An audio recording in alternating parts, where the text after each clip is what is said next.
हमारे साथ राम के कथावाचक, एक इंसान जिन्होंने राम के बारे में सिर्फ दुनिया को बताया नहीं, राम को हृदय में महसूस किया है।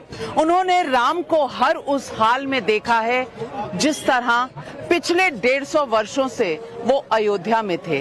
कुमार विश्वास जी, आपका बहुत स्वागत है। और टाइम्स नाउ नव भारत के सारे दर्शक आज आपसे पूछना चाहते हैं कि अब जब राम आ रहे हैं 500 साल के वनवास के बाद, तो क्या संदेश लेकर आ रहे हैं? पूरा यहाँ पर सजा हुआ है, ये मेन द्वार है जहाँ से वीवीआईपी जाएंगे और इस द्वार पर राम लल्ला जी की तस्वीर भी है, चौपाइयाँ भी हैं। क्या संदेश है? हम लोग जो 70 के दशक की पैदाइश है नविका जी, हमारे जीवन में दो आंदोलन बहुत महत्वपूर्ण रहे।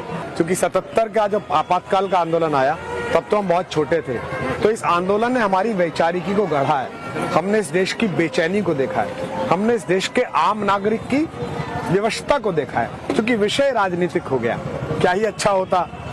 75 वर्ष पहले तो मैंने माना कि ब्रिटिशर्स थे, वो नहीं चाहते थे कि हम लोग एक साथ हो जाएं। उससे पहले बाहर के आए हुए लोग थे, वो भी नहीं चाहते थे। लेकिन 75 वर्ष पहले जो सियासत आई वो चाहती, तो आज ये विवाद वर्षों पहले बिना किसी विवाद के, बिना अदालत के सुलझ सकता। अगर सफेद कबूतर उड़ाकर चीन से बात की जा सकती थी, जिसने पीठ में सुरा घोंपा, तो जरा दोनों को बिठाकर कहा जा सकता था, किसको नहीं पता कि यहाँ राम पैदा हुए थे? विश्व में किसको नहीं पता? किसको नहीं पता कि कृष्ण कहाँ पैदा हुए? किसको नहीं पता कि शंकर का धाम क्या है? लेकिन राजनीतिक ध्रुवीकरण की कोशिश की गई। उसके बाद जैसे हर बीमारी का एक एंटीनोड निकलता है, तो माइनॉरिटिज्म के खिलाफ एक मेजोरिटिज्म का एंटीनोड निकला 90 के दशक, जिसको लीड कर रही थी विश्व हिंदू परिषद, अशोक सिंघल जी और गिरिराज जी, मेरे ताऊ जी भी जो कि केंद्रीय मंत्री थे विश्व हिंदू परिषद के, तो मुझे भी साथ में जाता, मोटरसाइकिल में बिठा के ले जाता था। वो लोग जो कहते हैं ना राजनीतिक आंदोलन है, राजनीतिक आंदोलन नहीं है, समाज का आंदोलन है। इसने राजनीतिक दल की क्षमता को पैदा किया। ये जितने राजनीतिक नायक बने, चाहे प्रधानमंत्री जी हों, चाहे अडवाणी जी हों, चाहे कल्याण सिंह जी थे, जितने भी थे, ये सब लोग एक सामाजिक आंदोलन को राजनीतिक नेतृत्व देने के कारण पैदा हुए। लेकिन आज आपने अयोध्या में पहुंचकर, आप तो आते रहते हैं, आपने राम को देखा है, किस तरह राम को यहाँ रखा गया था। वो जो दौर है आपने देखा है 1992 से पहले, 1992 के बाद, आज ये हमारे दर्शकों को बताइए कि तब और आज के बीच में किस दौर से ये हिंदू धर्म का एक चुनौतीपूर्ण समय था। तो ये बड़ा जो आपने कहा, बहुधा मीडिया के सारे मित्र यही कह रहे हैं, ये हिंदू धर्म का तीर्थ है, ये भारत का तीर्थ है। क्योंकि मेरे यहाँ अपने अपने राम में आपने देखा होगा टोपी लगाए बहुत सारे मुसलमान दोस्त आते। लोग मुझसे पूछते हैं ये क्यों आए, तो मैं कहता हूँ मैं सनातनी हिंदू हूँ, ये सनातनी मुसलमान है। राम हमारा साझा पुरखा है, इनका भी पुरखा है, मेरा भी पुरखा है। 7 पीढ़ी पहले, 10 पीढ़ी पहले, 11 पीढ़ी पहले सामाजिक बाध्यताएं रही होगी, आर्थिक बाध्यताएं रही होगी, सैन्य शक्ति का बल रहा होगा, उन्होंने मत परिवर्तन कर लिया, लेकिन पुरखा उनका आप भी है। दाम पर जितना हिंदू कवियों ने लिखा है उससे कम नहीं लिखा मुसलमान कवियों ने, उनके मन में आज भी है। ये तो लोगों को बताया गया कि राम हिंदुओं का है, राम हिंदुओं का, राम हिंदुओं का है। तो फिर हिंदुओं का जो राजनीतिक नेतृत्व था उसने कहा हाँ राम हमारा है। अब बताओ, अब कह रहे हैं राम का राजनीतिक इस्तेमाल हो रहा है। मैं किसी पार्टी के समर्थन विरोध में नहीं, पर मैंने अयोध्या आज से 30 वर्ष पहले देखी, 35 वर्ष पहले देखी, 18 साल की उम्र में पहली बार अयोध्या देखी। उसके बाद जब टेंट में थे रामलला तब देखी। वो अवांछित पत्थर जो उगाया था आतंकवादियों के कारण, आतताइयों के कारण, बलपूर्वक जो 500 साल पहले रोपा गया, मैंने उसको भी देखा। उसके ध्वस्त होते हुए चित्र भी मैंने देखे और मैंने उस आंदोलन को भी देखा। 4 अक्टूबर की रैली जो हुई थी उसमें मैं मंच के पीछे खड़ा था, जिसमें रितंबरा जी ने दोनों हाथ उठाकर कविता पढ़ी और आचार्य रामनाथ सुमन मेरे ताऊ जी ने उसका संचालन किया। आज हिंदू सिंधु में उमड़ा अनोखा ज्वार है, देख ले संसार हिंदू शक्ति का अवतार है। अयोध्या आते थे तो दुख होता था, क्योंकि जब बड़े हुए तो रोम गए तो वेटिकन गए, उनका सेंटुड हुआ मदर टेरेसा जी का, तो हमको भी बुलाया गया, सुषमा दीदी को बुलाया गया, सबको बुलाया गया। हम राजनीतिक रूप से प्रासंगिक थे तो हमको भी कहा आप भी आ जाइए, हम भी गए। तो वहां देख के बड़ा दुख होता था, क्योंकि हमारे यहाँ भगवान का बेटा पैदा नहीं हुआ, हमारे यहाँ भगवान का मैसेंजर पैदा नहीं हुआ, हमारे यहाँ भगवान ही पैदा हुआ। बिल्कुल, भगवान पैदा हुए। मैं आपसे पूछना चाहती हूँ, यहाँ एक चौपाई लिखी हुई है, इस चौपाई का तात्पर्य, इसका सार आप बताएं लोगों को। ये भगवान के जन्म के समय माता कौशल्या का संवाद है। कौशल्या जी से और दशरथ जी से भगवान विष्णु ने ये वादा किया था कि मैं आपके घर में पैदा होऊंगा, लेकिन जब भगवान पैदा हो गए तो वो शांत रहे, मर्यादा पुरुषोत्तम, धीरोदात्त, न हंसे न मुस्कुराएं। तो माँ ने उनसे कहा कि बेटा बन के पैदा हुए हो, भगवान बन के मत रहो, थोड़ा कीजिए शिशु लीला। तो भगवान ने, प्रभु रोदन ठाना, भगवान ने खुद रोना शुरू किया। तो पहली पंक्ति है, भय प्रगट कृपाला दीन दयाला कौशल्या हितकारी हर्षद महतारी मुनिमनहारी अद्भुत रूप निहारी। वो जो अद्भुत रूप है जिसमें भगवान दिख रहे हैं, उसके तुरंत बाद भगवान ने बाल लीला की और राम लला के रूप में प्रतिष्ठापित हुए, इसी दो पंक्तियों के बाद। और यही मुझे लगता है कहीं ना कहीं रामलला की ये जो तस्वीरें लगाई गई हैं उसी को स्मरण करते हुए। आपने जो आते ही प्रश्न पूछा कि नंगे पैर हैं, तो अयोध्या जी में और ब्रज में मैं सदा नंगे पैर रहा, जूते पहने ही नहीं, क्योंकि एक बार जब ब्रज गए तो माँ ने हम सारे भाइयों को, बस में गए थे, जो बस जाती थी गांव से, सबके चप्पल ले लिए और एक उसमें डाल के बक्से में और उसको बांध दिया चैन से। तो हमने कहा चप्पल क्यों उतार रही हो? बोले मूर्ख हो, यहाँ भगवान पैदल चला है, पता नहीं कौन सा कण भगवान ने छुआ हो जिससे तुम्हारे पैर धन्य हो के तुम भी वही हो जाओ जो अहिल्या को उद्धार मिला। तो हालांकि पृथ्वी ऊपर नीचे हो गई है, लेकिन लोभ बना रहता है कि कोई कण ऐसा होगा जो शायद वहां से छू जाए। बिल्कुल। और यहाँ जितने लोग आज आए हैं, कल प्राण प्रतिष्ठा का दिन है, कुछ लोग जो आज शायद अंदर जा भी नहीं पा रहे, वो कह रहे हैं हम उस धरती पर चल रहे हैं जहां राम थे। ये भाव हैं लोगों के, ये भाव क्या देश में सब नहीं समझ रहे? क्योंकि आज भी कहीं ना कहीं मतभेद हैं राम को लेकर। देखिए नाविका जी, ये देश ना मूलतः धर्म तत्व पर चलने वाला देश है। यहाँ राजा भी साधु से डरता है। सारी कहानियों में राजा राज्य करता रहता है, साधु नाराज होता है, साधु कहता है मैं भस्म कर दूंगा, राजा कहता है प्रभु प्रभु माफ कर दीजिए। ये धर्म सत्ता का देश है और इसे जो नहीं समझेगा वो कष्ट उठाएगा। जब ये ढांचा विवादित गिरा तो पार्लियामेंट की 6 सांसदों की कमेटी बनी, उसमें एक वामपंथी सांसद आई, संयोग से मेरा उनसे परिचय था, उनके पिताजी हिंदी के कवि थे बीकानेर से। उन्होंने मुझे स्वयं बताया, मैं फ्रॉम हॉर्सेस माउथ बोल रहा हूँ। उन्होंने कहा कुमार, जब हम वहाँ जहाँ रामलला विराजमान थे, जब हम सब आए तो मैंने और मेरे साथ दूसरे कम्युनिस्ट पार्टी के बड़े लीडर थे, हम दोनों ने 100 रुपए निकाल के चढ़ाए। तो हमसे किसी दूसरे दल के आदमी ने पूछा कि आप लोग क्या क्या कर रहे हैं? बोले देखिए पार्टी में जरूर कम्युनिस्टों की में, पर हमें भी पता है कि भगवान तो यही है। तो जिन्होंने ये नहीं समझा वो आज भी नुकसान में है और कल भी नुकसान में है। लेकिन आपने कहा वामपंथी दल से थी ये नेत्री, लेकिन जिनके अगुवाई में आज वामपंथी दल चल रहे हैं, उनके नाम में सीताराम है, लेकिन निमंत्रण ठुकरा रहे हैं। औचित्य क्या है, लॉजिक क्या है? एक तो अगर आप किसी एक विचार को स्वयं ही मान लोगे किसी पार्टी का विचार है तो आप नुकसान में आ जाओगे। दक्षिण में एक सज्जन थे, दिवंगत हो गए, ईश्वर उनको भगवान के धाम भेजे, साकेत धाम भेजे। उनका नाम ही भगवान का पर्यायवाची है। भगवान राम के जो नाम रामचरितमानस में है, उनमें सबसे प्रिय नाम भगवान का पता है आपको क्या है? करुणानिधि भगवान का नाम है। और उनका पोता कह रहा है कि राम हुए ही नहीं। बिहार में एक मंत्री हैं, उनका नाम भगवान शंकर के नाम पर है, आशुतोष चंद्रशेखर, और वो कहने के राम नहीं हुए। तो राम पर प्रश्न उठाकर अपनी राजनीतिक महत्वाकांक्षा आप सिद्ध नहीं कर पाते, क्योंकि इस देश के प्राण में राम है। सुबह उठ के राम बोलता है, आदमी यहाँ मर जाता है ना तो उसके पीछे पीछे पूरा गांव राम राम बोलता है।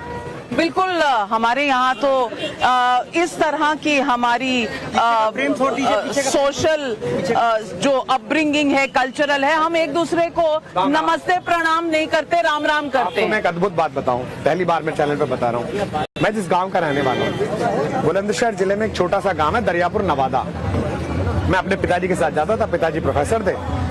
गांव के शुरुआत में ही मुसलमान बस्ती पड़ती थी, वहाँ मुसलमान बाहर बैठे रहते थे। मेरे पिताजी सनातनी ब्राह्मण संघ के कार्यकर्ता, मैं साथ जा रहा हूँ पैदल पैदल, बेटा बाबा को नमस्ते करो, बाबा राम राम।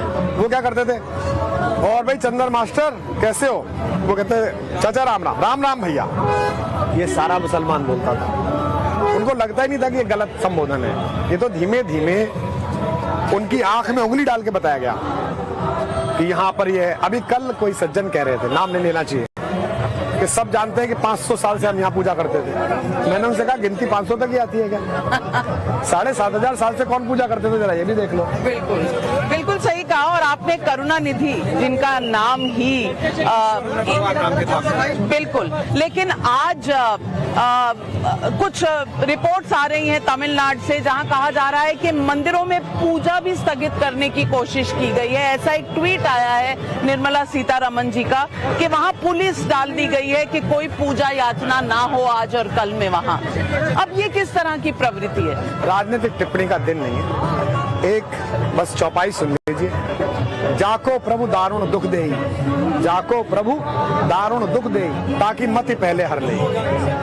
तो सवाल कई हैं, लेकिन निमंत्रण पाकर ना आना, एक तरह से राजनीतिक सवाल खड़े कर देना, ये पूछना कि मोदी प्राण प्रतिष्ठा क्यों कर रहे हैं, ये बीजेपी आरएसएस का इवेंट क्यों हो रहा है, इसके पीछे क्या इस देश के लोगों की मान्यताओं की कम समझ है या आपको लगता है कि ये भी कोई फॉर्मूला, क्योंकि आप तो राजनीति में खुद रह चुके हैं, तो कोई फॉर्मूला है ऐसा? हम जब राजनीति में थे, इफ्तार पार्टी होती थी, आपने मेरे चित्र देखे होंगे, हम जाते थे। मेरे दोनों मित्र जो बचपन के थे वो टोपी लगाते थे। मैं कहता था कि मैं ऐसे ही हाथ जोड़ के प्रार्थना करूँ। मेरा कहना है कि मैं आपके यहाँ प्रार्थना में आया हूँ, और प्रार्थना करने का तरीका तो मेरा ही होगा ना। आप मेरे घर मेहमान आए और मेरी पत्नी आपसे कहे कि नहीं आपको साड़ी ऐसे बांध के आना है, आप कहेंगे क्या मूर्ख है भाई, मैं जैसे बांधती हूँ वैसे बांधती। तो मैं भगवान को हाथ जोड़ के याद करता हूँ, तो मैं कर रहा हूँ। नरेंद्र मोदी हाथ जोड़ के याद करते हो, करने दो। तुम टोपी लगा के याद करते हो, बहुत अच्छा, उसका भी स्वागत है, उसमें भी हमारा सहयोग है। तो नरेंद्र मोदी प्राण प्रतिष्ठा करें, इस पर जो ऑब्जेक्शंस हैं, आपको क्या लगता है ये ऑब्जेक्शन सही हैं कि राजनेता हो, प्रधानमंत्री हो, तो सेक्युलर देश में उन्हें नहीं करना चाहिए? बातें नहीं, दो बातें अलग अलग हैं। एक तो पूज्य शंकराचार्य ने जो टिप्पणी की, जो भी उनके विरोध में टिप्पणी कर रहे हैं वो गलत बात है। पूज्य शंकराचार्य सनातन धर्म की पितामह पीठ है। मैंने अपने घर में अभी नया शैंडलर लगवाया, बहुत बड़ा। मेरे पिताजी प्रोफेसर हैं, रिटायर हो गए, 86 वर्ष के। वो शैंडल लगाने वाला आया, वो बोझे कितने का आया, वो मूर्ख ने पैसे बता गया, इतने का आया। जितनी उसमें लाइटें थी उससे दुगनी गाली उन्होंने मुझे दी, दिमाग खराब हो गया है, इतने लाख का सिलेंडर लगता है। तो वो हमारे घर के बुजुर्ग हैं, बच्चों ने फंक्शन किया है, बच्चे बड़े हो गए, बड़ा उत्सव कराया, थोड़े बुजुर्ग नाराज हो रहे हैं, तो चुप हो जाइए, पैर छू लीजिए, आगे से बाद में आशीर्वाद भी लिया जाता है। उनका भी आशीर्वाद है। स्वामी श्री अविमुक्तेश्वरानंद सरस्वती जी की गवाही लगी है, सनातन धर्म के सभी पितामह लोग हैं, हम तो उनका नाम ले रहे हैं, ये भी अपराध है। हम तो उन्हें शंकराचार्य भगवान ही कहते हैं, तो इसलिए जो लोग उन पर टिप्पणी कर रहे हैं वो भी गलत है। कुछ लोग तो कह रहे हैं कि राजधर्म सीखना है तो राम से सीखिए, लेकिन जब राम जी की प्राण प्रतिष्ठा हो रही है तो कुछ लोग कह रहे हैं कि कलयुग आ गया है। अच्छा छोड़िए, ये बताइए, मेरे कुछ जो मित्र विरोध कर रहे हैं, मेरे भी मित्र हैं, उनमें से 2 लोगों से मेरी बात भी हुई, बड़े पदों पर हैं, देश की बड़ी पार्टी के सीनियर लोग हैं। मैंने उनसे कहा, बोले भाई साहब हाईजैक कर लिया इन्होंने। मैंने कहा भाई आप अपने घर के बूढ़े का, अपने घर के बुजुर्ग का आदर ना करो, और गांव में चौथा घर उसके पैर छुए तो वो कहाँ जाके बैठेगा शाम को, आपके यहाँ कि उनके यहाँ? बोले उनके यहाँ। 1932 में हरिजन में गांधी जी ने पहली बार राम राज्य पर लेख लिखा और कहा कि विश्व में अगर कोई शासन पद्धति सर्वश्रेष्ठ हो सकती है तो वो राम राज्य है। तो राम राज्य का कंसेप्ट किसने दिया? कांग्रेस की प्राणवायु बनने वाले मोहनदास करमचंद गांधी, पूज्य बापू ने। आपने जब अपने घर के लोगों की कही बात ही ठुकरा दी तो अब आप परेशान क्यों? तो आज की कांग्रेस गांधी की कांग्रेस से कितनी फर्क है? मुझे लगता है उन्हें बैक टू बेसिक जानना चाहिए। किसी भी दल का कमजोर होना पॉलिटिक्स में अच्छा नहीं है, विशेष रूप से विपक्ष का। और उन्हें समझना चाहिए कि जिस बंगाल में 3 दशक तक वामपंथियों की सरकार रही, उस बंगाल में सबसे ज्यादा धार्मिक उत्सव है। हम लोग कितने भी सेकुलर हो जाएं, हम लोग कितने भी वामपंथी हो जाएं, अंत में हमारे डीएनए में 8,000 10,000 साल का धार्मिक खून है कि हम अंत में आस्तिक हो जाते हैं। हमारे जेएनयू के एक प्रोफेसर साहब थे, हिंदी के बड़े विचारक, आलोचक, विद्वान, लास्ट के दिनों में गांव गए, अपने पोतों का मुंडन करवा के, खुद का मुंडन करा के यज्ञोपवीत बना के बैठे। वामपंथ हो, कोई भी राजनेता हो, लेकिन आप तो अरविंद केजरीवाल जी के साथ रह भी चुके हैं। काम विषय चल रहा है, आप कहाँ विषय, राम का विषय चल रहा है, तो वो सुंदर कांड का पाठ भी करवा रहे हैं। यहाँ नहीं आएंगे, लेकिन सुंदर कांड का पाठ होगा तो दिल्ली में होगा। 2 दिन से इस बात पर प्रसन्न हूँ कि मुझे आज यहाँ जाने का अवसर मिला। कल मैं 20 दिन से बोल रहा हूँ, 20 डेज से गला मेरा बोल गया, फिर भी मेरा मन था कि बस ये जो अवसर मिला है इसे जीऊं। जब से मैं उतरा हूँ तब से मैं इतना प्रसन्न हूँ कि मैं ऐसे किसी विषय पर अपनी ऊर्जा व्यर्थ नहीं करूंगा जिससे मेरी ऊर्जा में नकारात्मक चेतना आए। तो आपने कहा ऊर्जा व्यर्थ नहीं करूंगा, तो पहले पहचानने में कुछ गड़बड़ हो गई थी जब आप अपनी ऊर्जा वहां देने चले थे, या वही उम्मीद थी कि कोई कुछ नया करने वाला है तो जाए? इस विषय पर दिल्ली में आराम से आपके साथ आपके स्टूडियो में बातचीत की। चलिए, तो अयोध्या में जब से आप आए हैं क्या फर्क लगा है आपको?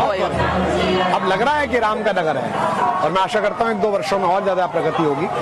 लगना चाहिए कि मतलब भगवान यहाँ पैदा हुए, भगवान यहाँ रहे, और पृथ्वी को उन्होंने आशीर्वाद दिया इसी जगह से, लगना चाहिए। वातावरण में जिस तरह से राम है, लोगों के बीच में है, लोग कह रहे हैं कि कल का जो है, और आप और हम दोनों साक्षी होंगे इस ऐसे वक्त के, हमें शायद ये एक अपॉर्चुनिटी मिली है कि हम साक्ष्य होंगे।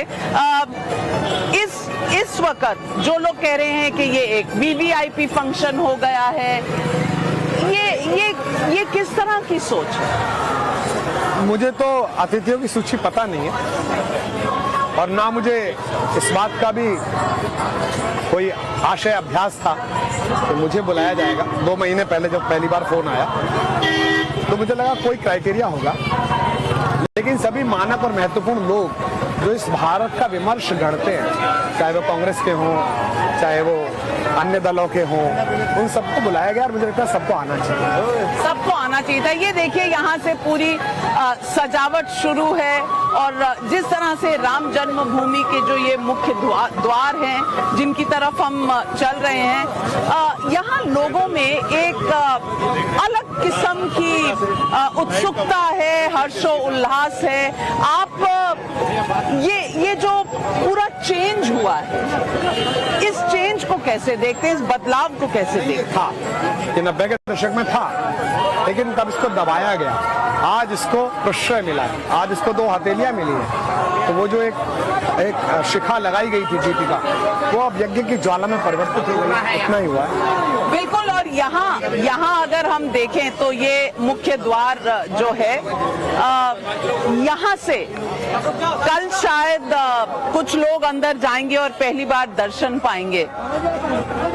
क्या भाव है मन में, क्या चौपाइयां याद आ रही? क्योंकि आप तो कथावाचक हैं, आपसे बेहतर राम के बारे में कौन समझा सकता है?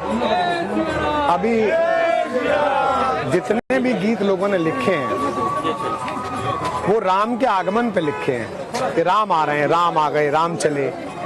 लेकिन आपको नहीं लगता स्त्री होने के नाते कि राम के साथ कोई और भी तो आ रहा है? सीता भी तो आ रही, उन्होंने तो ज्यादा कष्ट सहा, उन्होंने तो वियोग भी सहा। तो मैंने राम के आगमन की बजाय सीता के आगमन पर लिखा। युद्ध समाप्त हो गया, लंका के जो सैन्य ग्रह है, जो सैन्य कक्ष है, उसमें भगवती सीता हमारे परमपिता के साथ बैठी हुई है, और चर्चा चल रही है कब क्या करना है, कब पुष्पक विमान आएगा, कब होगा। वो कहती हैं राम से कि चलो अब लौट चले रघुराई, चलो अब लौट चले रघुराई, चलो अब लौट चले रघुराई। जन जन के हित इस निर्जन में, जन जन के हित इस निर्जन में, हमने उम्र खपाई, चलो अब लौट चले रघुराई, चलो अब लौट चले रघुराई। आपने जो सवाल पूछे वो राजनीतिक थे, उत्तर कवि का है। तुमने सबको महल दिलाए, सुग्रीव को, विभीषण को, और ये जो लखनऊ वाले हैं ना, 5 कालिदास और 7 रेस कोर्स, इनको भी राम के दिलाए हुए महल हैं ये। तुमने सबको महल दिलाए, तुमने सबको महल दिलाए, कहाँ किसी के भवन गिराए, फिर क्यों जग के असुर पक्ष ने हम दोनों के धाम डहाए। 5 सदी से सब व्याकुल थे, 5 सदी से सब व्याकुल थे, तुम उनके दुख में आकुल थे। आज उन्हीं प्रभु के प्यारों ने कैसी अवध सजाई, चलो अब लौट चले रघुराई, चलो अब लौट चले। बोल सियावर रामचंद्र भगवान की। राम और कृष्ण में क्या रिश्ता था? इस रिश्ते को आप बखूबी समझाया करते हैं, बताएं कि क्या रिश्ता था और हम दोनों के इस रिश्ते को कैसे समझते हैं? राम ने जो जो छोड़ा, कृष्ण ने वो सब पूरा किया। एक पंक्ति है बस जो मैं बोलता हूँ, राम सपने हैं, कृष्ण अपने हैं। इनसे बात करते में थोड़ा प्रोटोकॉल है, उनसे तो गले में हाथ डाल के गए, ऐसा नहीं, ऐसा तो होगा ही। तो अपने अपने राम के बाद अपने अपने श्याम हैं, और मैं आशा करता हूँ इस द्वार के बाहर खड़ा होकर कि जल्दी ही मैं और आप मथुरा में ऐसे ही आयोजन में दोबारा मिलेंगे। लेकिन अब आपने ये मथुरा की बात जब छेड़ दी तो राजनीति तो इस पर भी होगी। जिन लोगों ने इतने अरसे तक राम की जन्मभूमि के लिए कई तरह के एविडेंस मांगे, क्या वो कृष्ण पक्ष, कृष्ण जन्मभूमि के लिए सवाल नहीं उठाएंगे? वो उठाते रहे, कुछ कर नहीं पाएंगे वो। इस एक आंदोलन ने बहुत बड़ी लकीर की। मुझे लगता है दूसरा पक्ष स्वतः कहेगा या आपके भगवान पैदा हुए आइए। लेकिन जो राजनेता हैं जिन्होंने कोर्टों में दलीलें दी हैं कि अभी ये मत करिए, अभी वो मत करिए, अभी चुनाव का वक्त है, वो कह रहे हैं कि ये सब कुछ चुनाव से प्रेरित है और हमारे संविधान के खिलाफ है, क्योंकि संविधान सेक्युलरिज्म बताता है, धर्मनिरपेक्षता बताता है। पहली बात तो धर्मनिरपेक्षता जैसा कोई शब्द होता नहीं। शासन धर्म से निरपेक्ष कैसे होगा?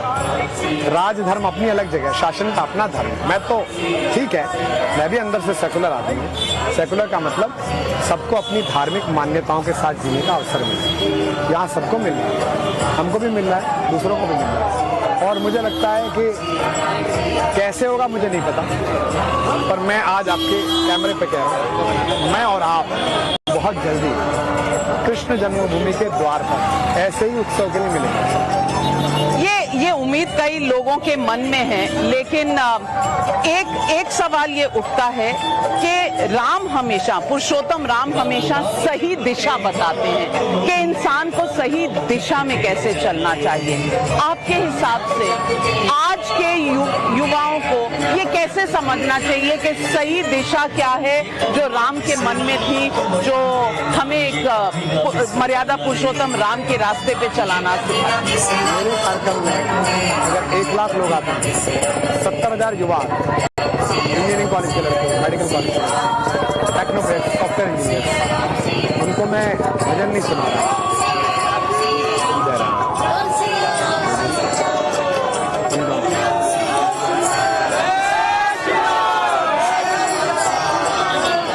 कितना प्यार है राम के नाम से सब आपको जो देते हैं, कहीं ना कहीं आपकी बातें दिल को छूती होंगी। तो मैसेज क्या है युवा पीढ़ी के लिए? यही तो, राम की कहानी केवल सुने ना, तो राम के आदर्श की पालना करें। एक आदर्श भाई, एक आदर्श राजा, एक आदर्श पति, एक आदर्श पुत्र, एक आदर्श नागरिक, एक आदर्श तपस्वी जो उनके अंदर है। हमने पिछले 75 सालों में बहुत सी बदलाव देखे। क्या आप मानते हैं कि पहले के समय में हिंदू जो था कहीं वो दबा हुआ था? क्योंकि बहुत से लोग कहते हैं कि हिंदू मेजॉरिटी होने के बावजूद हिंदू एक्सप्रेशन उस तरह से नहीं कर सकता जिस तरह से आज करता है। आपको वाकई ये लगता है? कभी डरा हुआ नहीं था, दबा हुआ नहीं था। हिंदू स्वभाव से जो ये इतना पुराना धर्म है, इसके अंदर एक शांति है, सद्भाव है, एक स्वीकार्यता है। हिंदुस्तान में मज़ारों पर जाने वाली संख्या कितनी हिंदू है? क्या कभी आपने राम की समाधि देखी? नहीं। कृष्ण की समाधि देखी? नहीं। चाणक्य की देखी? परशुराम जी की देखी? नहीं। ये समाधियाँ कहाँ से आई? ये मज़ारें कहाँ से आई? लोग कह रहे हैं ना कि कितने एकड़ जगह है जो मिली है, जो भी है 27 एकड़ या जितनी है, 45 एकड़ में तो वीर भूमि है।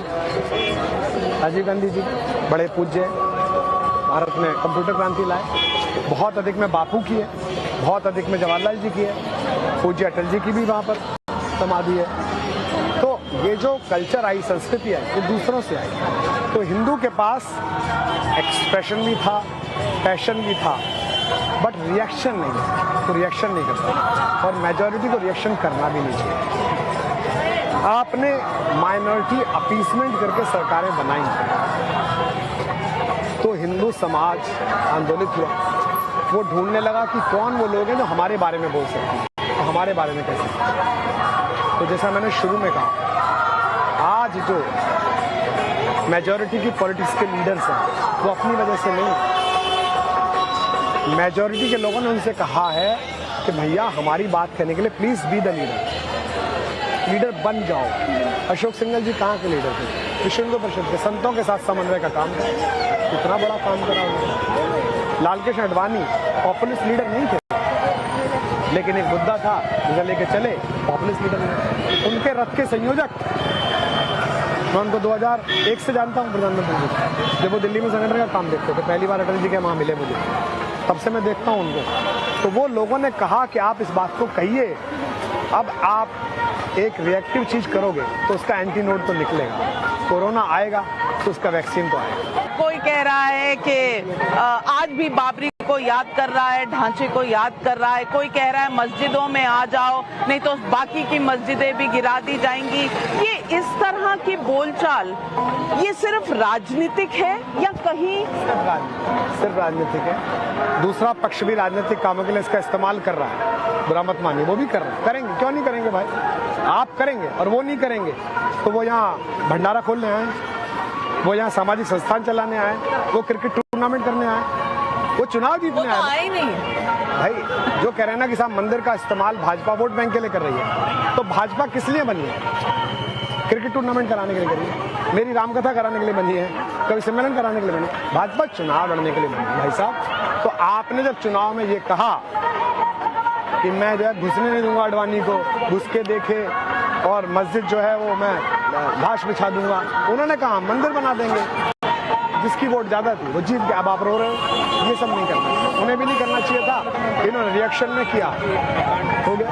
तो आप इसी बात को रामधुन में कुछ गा के बताइए जो समझने में शायद कहीं ना कहीं गलती कर रहे हैं। लोग मुझसे कहते हैं ना जी कि यहाँ क्यों आए, मैं कहता हूँ कि सीता के रघुनाथ, जगत के त्राता आठों याम मिलेंगे, हनुमान के हरि, लखन के भाता, सुख के धाम मिलेंगे, और राम भद्र केवट के, शबरी के रघुनंदन मिल जाएंगे। चले आओ इस जगह सभी को अपने अपने राम मिलेंगे। यहाँ सबके अपने राम है। और पोस्टर लगे थे तो मोदी जी के पोस्टर लगे थे, लोगों ने विवाद कर दिया कि मोदी के पोस्टर क्यों है। तो उनको भी लगाना चाहिए। राजीव गांधी ने ताला खुलवाया, उनके भी लगाना चाहिए, उनको आना चाहिए, बल्कि फोटो लगा के कहना चाहिए हमारे नेता ने ताला खुलवाया। आपको लगता है जिन पार्टियों ने निमंत्रण ठुकरा दिया है वो कहीं ना कहीं गलती की है लोगों को समझने में? देखिए, राजनीति जो है उसमें गलती या सही ये चुनाव बताता है, मैं और आप तो बता नहीं सकते। मैं आपसे आपसे पूछना चाहती हूँ, कल जब हम जाएंगे प्राण प्रतिष्ठा का साक्ष्य देखेंगे, आपने उस मौके के लिए कुछ लिखा है, कुछ पंक्तियां आपके मन में है? अभी तो अनुभूति चल रही है। अंग्रेजी में कवि वर्ड्सवर्थ वो कहता है कि जब आप फील करते हैं उस वक्त आप नहीं लिखते हैं, उस वक्त आप सिर्फ फील करते हैं, फिर इन्हें ट्रैंक्विल मूड कभी आप एक्सप्रेशंस पे आते हैं। तो अभी तो केवल अनुभूति चल रही है, फिर अभिव्यक्ति उस समय में निकलेगी। तो अनुभूति में आपके मन में किस तरह के भाव हैं? क्योंकि आप पोएट हैं, आप कवि हैं, तो आपके तो भाव भी जो आते होंगे वो पोइट्री फॉर्म में आते होंगे। मैं तो सिर्फ ये कहता हूँ कि मानवता की खुली आंख के सबसे सुंदर सपने राम, दिव्या वाणी अर्थवती हो गई लगी जब जपने राम, मात पिता गुरुजन परिजन ने अपने अपने देखे थे, दुनिया भर ने देखे अपने अपने अपने राम। मेरे अपने हैं, दुनिया अपने हिसाब से देख रही है और मैं रोज रात लोगों को दिखा रहा हूँ। हम मेन गेट की तरफ पहुंच रहे हैं। आप तीनों दौर में इस गेट पर आए हैं। तीन दौर बहुत डिस्टिंक्ट हैं, 1992 से पहले, 1992 से अब तक, और अब कल जब अंदर प्राण प्रतिष्ठा होगी, पहले कैसा लगता था और आज कैसा?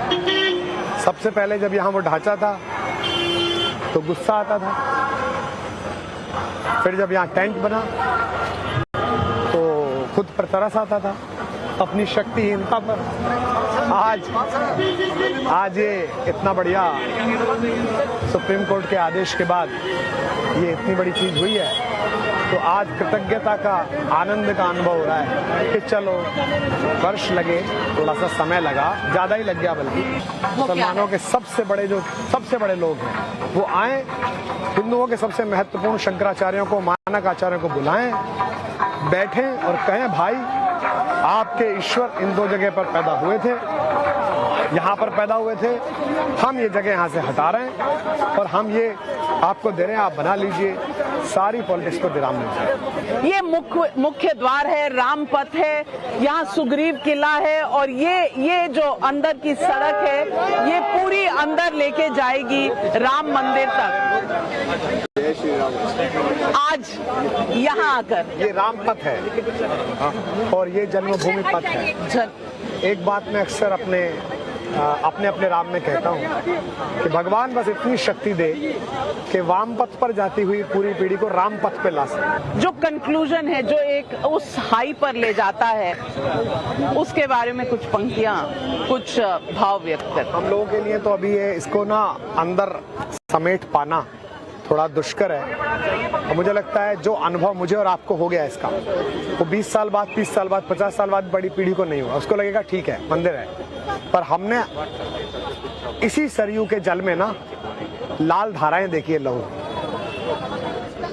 हमने इसी भारत में दीपावली की रात एक फर्जी मुकदमे में भारत के सबसे बड़े आचार्य बलात्कारियों की और चोरों की वैन में धकेलती हुई पुलिस देखी है। हमने कभी नहीं कहा कि हम सड़क पर उतर जाएंगे। दिल्ली में ऐसे भी धर्म स्थान हैं जहां बिजली विभाग पिछले 100 साल में बिजली का बिल नहीं दे पाया है, अंदर घुसने की हिम्मत नहीं करता। आज भी हिंदुओं ने तो कभी नहीं कहा, देश के लोगों ने कभी नहीं कहा शंकराचार्य के साथ ऐसा क्यों कर दिया। लोगों ने कहा कानून है, अपना काम करेगा। तो आज भी किसका काम है? कानून है, अपना काम कर रहा है। सुप्रीम कोर्ट ने कहा बनाओ, बना रहे हैं। बस एक भजन हो जाए, राम भजन, अपने अपने राम, वही गाते हैं कि चलो अब लौट चले रघुराई, चलो अब लौट चले रघुराई, चलो अब लौट चले रघुराई।